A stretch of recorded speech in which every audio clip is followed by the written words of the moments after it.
ইন্না লিল্লাহি ওয়া ইন্না ইলাইহি রাজিউন এটি কোন সূরার অংশ? এত বুঝি না আমি। পারবেন না? না চেষ্টা করে দেখেন না, না হয় না আমি। পারবেন না। কোন সূরার অংশ? এটা আমি বুঝি না। এটা হলো সূরা বাকারা 156 নম্বর আয়াত।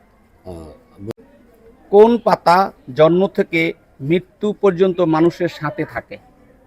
কোন পাতা জন্ম থেকে মৃত্যু পর্যন্ত মানুষের সাথে থাকে? আমি আপনাকে অপশন দিচ্ছি: বড়ই পাতা, চোখের পাতা, পায়ের পাতা।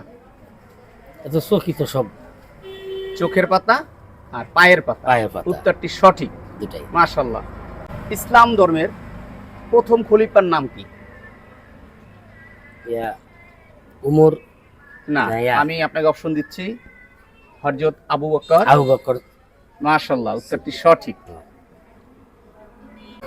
কোন কোন নবী পিতা ছাড়া দুনিয়াতে জন্মগ্রহণ করেছিলেন? এটা হলো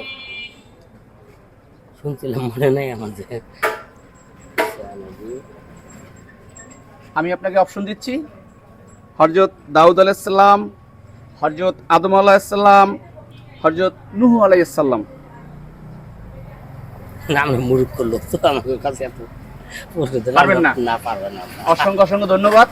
আসি, আসসালামু আলাইকুম। ওয়ালাইকুম। বিশ্বনবী হযরত মুহাম্মদ সাল্লাল্লাহু আলাইহি সাল্লামের কবর কে খনন করেন? জানেন না? চেষ্টা করে দেখেন। জানি না, এখন চেষ্টা আপনি বলেন। হযরত তালহা রাদিয়াল্লাহু তাআলা আনহু। হযরত তালহা রাদিয়াল্লাহু তাআলা আনহু। কিয়ামতের দিন আল্লাহর নিকট শহীদদের সর্দার কে হবেন? হযরত মুহাম্মদ মুস্তাফা সাল্লাল্লাহু আলাইহি ওয়াসাল্লাম। হ্যাঁ? হযরত মুহাম্মদ মুস্তাফা সাল্লাল্লাহু আলাইহি ওয়াসাল্লাম।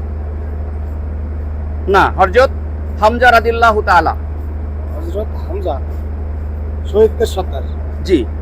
হযরত মুহাম্মদ সাল্লাল্লাহু আলাইহি সাল্লামের উম্মতের মধ্যে কে সর্বপ্রথম জান্নাতে যাবেন? আমি আপনাকে অপশন দিচ্ছি: জানি না। হযরত আবু বকর রাদিয়াল্লাহু তাআলা আনহু, হযরত উসমান, হযরত আলী। কে হবে? হযরত আলী। না, হযরত আবু বকর রাদিয়াল্লাহু তাআলা আনহু।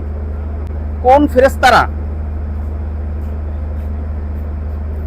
কোন সাহাবীকে ফেরেশতারা গোসল করিয়েছিলেন? কোন সাহাবীকে ফেরেশতারা জানি না, গোসল করিয়েছিলেন? জানি না। জানেন না? হযরত আনজালা রাদিয়াল্লাহু তাআলা আনহু। হযরত আনজালা আনজালা আনজালা রাদিয়াল্লাহু তাআলা আনহু। অসংখ্য ধন্যবাদ। আসসালামু আলাইকুম।